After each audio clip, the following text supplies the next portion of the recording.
are recording. So why do you want to be a priest, and what was the impetus for taking those first steps? Well, the real impetus for wanting to become a priest, or what really attracted me to the priesthood, was the reverent way in which so many of the priests that I had met here in the North Country, the way they celebrated the Mass, the prayerful lives that they led, the way that they really cared and ministered to the people in their parishes. And I found that to be very attractive. And that's what really first got me thinking about the priesthood. And as far as where it went from there, just having conversations with priests, with Father Stitt, who was the vocations director at the time, and getting to know the Diocese of Ogdensburg better, I started to feel this call.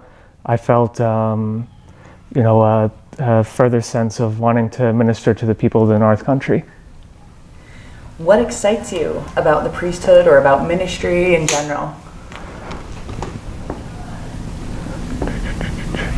Probably the most exciting thing about priestly ministry for me is the sacraments. That is so much of a part of the priest's vocation, his call, and just it is so much a part of the reason of what attracted me to the priesthood in the first place. That wonderfully prayerful way that many of our priests celebrate the Mass, recite the Liturgy of the Hours in private, and just the way that they minister to the people of their parishes.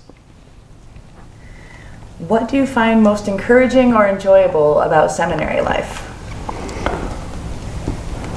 The thing that I find most encouraging about seminary life definitely would be the fraternity that I found amongst the seminarians, especially the seminarians not only of our own diocese, but also of the other dioceses that are sending seminarians to the Josephinum, where many of our seminarians are, and just to see the way that other dioceses around the country, how they are. You know what? Can we start that one over? Sorry. Oh, everyone's had to do at least one. So. Could you repeat the question again? Sorry. What do you find most encouraging or enjoyable about seminary life? Okay. The thing that I found most enjoyable about seminary life definitely is the fraternity, not only among the seminarians from our own Diocese of Ogdensburg, but also among all of the seminarians that are there. We have seminarians of the Josephinum from Ohio, Texas, Alabama, and so from all over the country.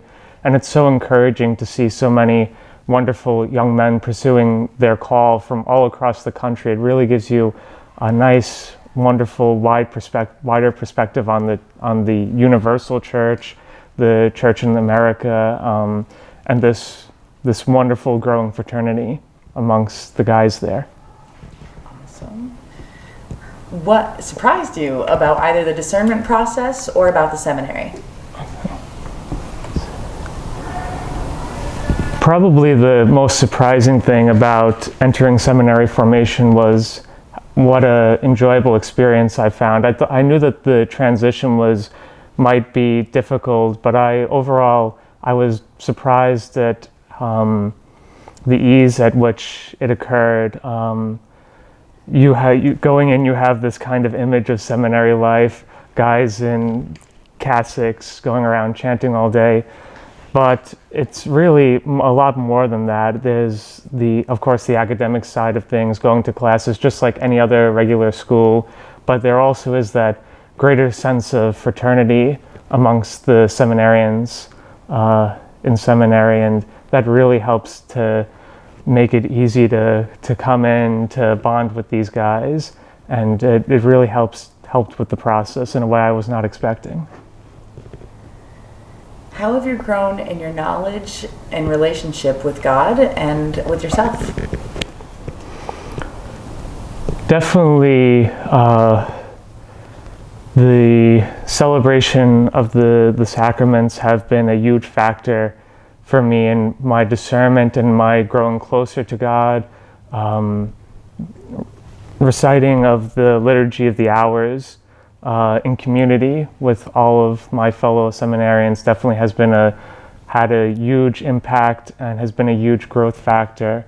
Also, we have our individual spiritual directors who really help us to discover our call and our true vocation and help us through the process and make it so much more of an easier journey as we go along.